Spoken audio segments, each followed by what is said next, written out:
बिस्मिल्लाहिर्रहमानिर्रहीम। अस्सलाम वालेकुम दोस्तों, उम्मीद आप सब खैरियत से होंगे और जहाँ भी होंगे खुश होंगे।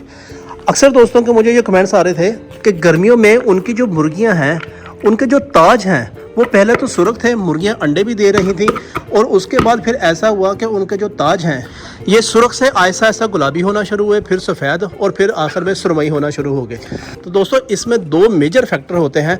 नॉर्मली क्या होता है कि हम लोग ज़्यादातर जो है ना गर्मी को इल्ज़ाम दे रहे होते हैं कि ये गर्मी की वजह से हो रहा होता है, लेकिन असल में जो इनका जिगर है ये इन्फेक्ट हो रहा होता है। क्योंकि देखें, मैं आप दोस्तों को दोनों ही निशानियाँ बताऊँगा और इसका इलाज भी बताऊँगा कि अगर आपकी मुर्गी का जो ताज है ये सुर्ख से फिर आहिस्ता आहिस्ता गुलाबी, फिर सफ़ेद और सुरमई होना शुरू हो गया है, मुर्गी कुछ खा पी नहीं रही और इसकी जो सीने वाली हड्डी है वो निकल आई है, तो आपने जेटीपार सिरप का इस्तेमाल करना है। किस तरह करना है वो भी बताता हूँ।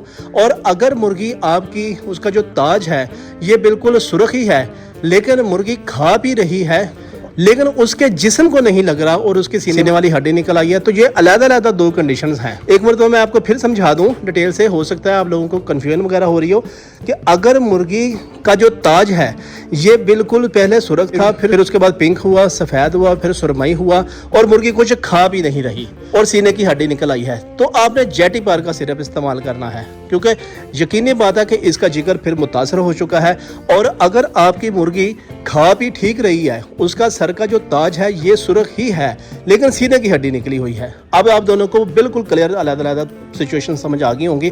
तो अगर पहले वाली कंडीशन है जिसमें ताज जो है ना वो सुरमई या लाइट गुलाबी या सफ़ेद रंग का होना शुरू हो गया है, तो जिगर का अच्छा खासा मुर्गी का मसला बन चुका है, आपने ऐसी सूरत हाल में जेटीपार का सिरप 10 बर्ड के लिए सिंपल सी बात है कि 1 ढक्कन सिरप जो है ना आपने इस पानी में मिला देना है। 3 से 5 दिन इस्तेमाल करेंगे तो आपकी मुर्गियों का जो ताज है बिल्कुल जो है ना गुलाबी होना शुरू हो जाएगा, और उसके बाद फिर इनका सुर्ख होना शुरू हो जाएगा, मुर्गियों की सीने की हड्डी है वो बिल्कुल कवर होना शुरू हो जाएगी और एग प्रोडक्शन स्टार्ट हो जाएगी। दूसरी कंडीशन अब आप सुन लें कि इसमें ताज तो सुर्ख होता है लेकिन सीने की हड्डी निकली होती है, मुर्गी खा पी रही होती है, वजन लेकिन तेजी के साथ कम हो रहा होता है, तो फिर इसमें ये कन्फर्म है कि आपको डिवर्मिंग की ज़रूरत है। मुर्गी के पेट में कीड़े हैं, आप डिवर्मिंग करेंगे, जेंटल सिरप पानी में इस्तेमाल करेंगे, मुर्गियों को सुबह भूखा रखेंगे, थोड़ा सा स्टार्ट में मीठा गुड़ वगैरह दे देंगे, फिर 1 घंटे बाद आपने जेंटल सिरप पानी में देना है और पूरा दिन फिर इनको सिरप पिलाना है और शाम को इनको लाइट खुराक देनी है। सिंपल सा ट्रीटमेंट है। उम्मीद है आप लोगों के सवाल का जवाब हुआ। मिलते हैं अगली वीडियो में, तब तक के लिए अल्लाह हाफिज़।